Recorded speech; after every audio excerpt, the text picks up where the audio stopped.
Hello everyone, this is Julie with Craft with Julie and welcome to my February Makers with Heart collaboration video.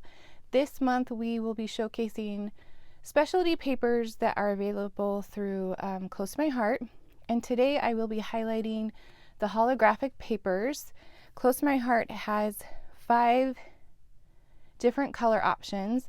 The papers kind of feel like thin plastic, but you can easily cut them with a die cut, your trimmer, or even your Cricut.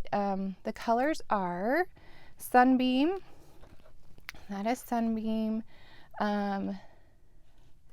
This one is Twinkle Toes, and this one is Majestic. This one is Dreamy, and I think that one is my favorite. And then this last one is Oasis. And you can see that they're very shiny. They reflect the light, and depending on what you have next to them, they'll pick up different colors. So this one has more of the greens. This one is more of like an all-around, more silver, can pick up more of the pinks and blues. The Majestic, to make sure I get the names right, the Majestic is more like a dark purple. This one right here, the Twinkle Toes, has more of pink hues to it, and then this one, of course, Sunbeam, has more of the orange and greens. So really, they can, they're kind of like chameleons.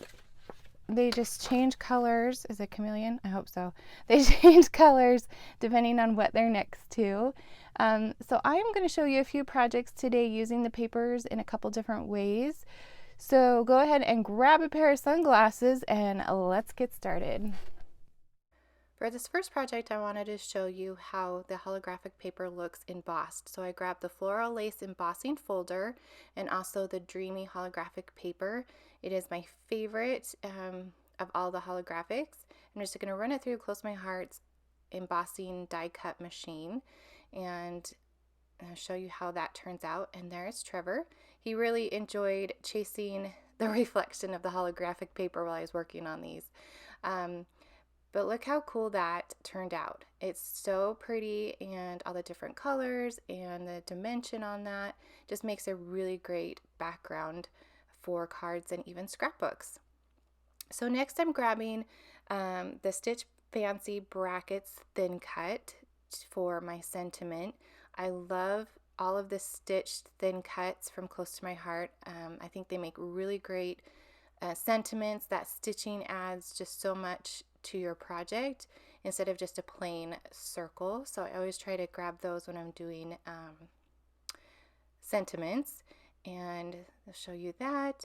And then we're going to go ahead and start our card. I'm going to lay down the holographic paper, and you'll probably want to use a little bit more adhesive than you normally would just to keep that down. It does curl just a little bit, and isn't that so cool? I could just look at it all day. Okay, so I'm grabbing the Just a Note stamp set. I love that big sentiment there in the center. It has some smaller words that you can add as well. And I'm using Wisteria and Grape Ink colors for this card just to pull out some of those purples in the Dreamy paper. I'm going to sponge a little bit for the background just to break up some of that white, and then use the grape for my actual sentiment, and just do it right there in the center. And then I'm going to, of course, add some 3D foam to the back of the sentiment to make it pop a little bit. And I love the thin 3D foam. It's just really easy to mail and just adds a little bit dimension to your card without too much bulk. And after I did that, I decided it needed a little bit more color, so I pulled out the Wisteria cardstock and Grape cardstock just to add a little band of color behind the sentiment. I also pull more of those pinks and purples out of the Dreamy paper. And of course, we need to add some more bling. Why not? So I grabbed some of the silver gems, glitter gems, and placing these gems is not my strong point, so I played around for a little bit, but I do know the power of odd numbers, and so I ultimately ended up adding like 5 on there. And there you go. So cute. For the second project, I cut a bunch of flowers from the Cricut in several different colors of the paper, and I'm just trying to decide which color I want to use that will work best with the pattern paper that I chose. The pattern paper is from the Chantilly paper collection. Then I also pulled in some of the Sunbeam holographic paper just to add a little bit of shine on the outside. And then I'm going to layer the Chantilly on top of it, and kind of turns out really pretty. And then I'm going to also layer a piece of the Sunbeam across that will go under my sentiment. So I'm taking a bone folder and I'm just curling the edges of, or the petals of the flower. And this trick I believe I learned from Crafting with Amanda. This is the first time I've tried it, and I really like how it adds a little bit of dimension to your flower. And I just had to cut a little bit of the white that was showing through. And you'll see that I forgot to add my sentiment before, so I'll come back and do that in just a minute. But now I'm rolling the smaller flower, and they layer really nice on top of each other. You could even change out the color to have a different color in the center. And then I'm going to add some bitty beads using some liquid glass. The flower color I ultimately chose was Twinkle Toes. It matched really well with the Chantilly. And then here, oops, I forgot the sentiment, so I'm going to carefully remove that and stamp my sentiment, which is thank you, with the All Occasions stamp set, which is one of my favorites. It always is on my desk. I use it for all kinds of different cards. And I'm using Papaya Ink because that matches that Chantilly paper really well. I'm going to stamp it on the right hand side, so it'll just peek out from the side of the flower. And I'm just going to add that right on top of that Sunbeam holographic paper. Okay, now I can add my flower back onto my project. And I'm going to grab my liquid glass and add a little bit in the center. Sometimes that gets a little clogged, so you just have to put a little pin in there to unclog it, but not a big deal. So I'm going to add a glob in the center and then sprinkle some of those beads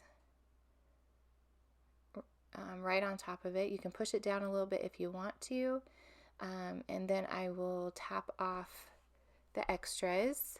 But after it dries, those beads stay on so well, and I think it turned out so cute with that fun dimension and all that fun sparkle.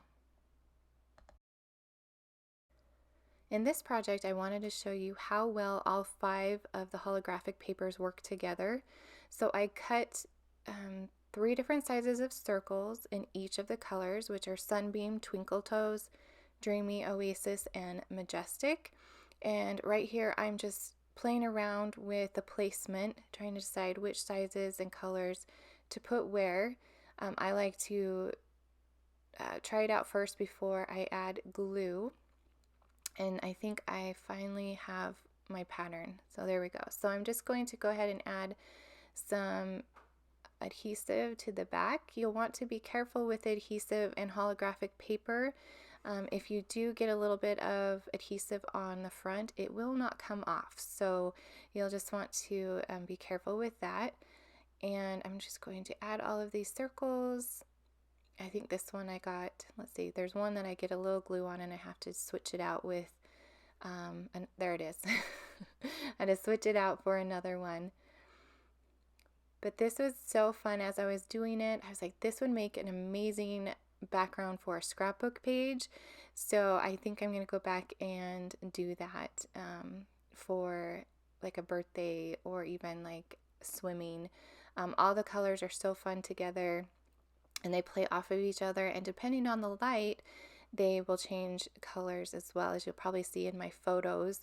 It looks like a different color, but it's not. Holographic paper is hard to photograph, but look how cool that is. Isn't that amazing? So I'm going to back it on black cardstock, because I don't want to compete with any of those holographic colors, and then put it on my card base. I'm going to take a paper towel and just wipe those circles off to get some of my fingerprints off of the circles. And then I'm taking that For All Occasions stamp set again and stamping my sentiment. I want to make this one pretty generic, just so I could send it to pretty much anyone. So I chose Just Because, and I'm using black ink. And I'm going to add it right across the front of the card, trying to place it where it won't cover up too many of those amazing circles and those colors. Okay, so look, oh, I got a little crooked, so I have to adjust it. But it is so amazing in person. Hopefully you get the idea from the video. I hope you enjoyed these projects today. I am the last video in this month's collaboration. Jessica featured watercolor paper, Kim tackled pearl paper and silver foil, Katie played with vellum, Amanda wowed us with her cardstock creations, and Dawn showed us ore paper, and then Lori sparkled us with glitter paper. So make sure to click on the playlist or the links below to see all of their amazing creations. Also, if you enjoyed this video, give me a thumbs up, maybe leave me a comment, and make sure to subscribe so you don't miss out on our next round of videos. Thanks so much for watching, and I will see you next time.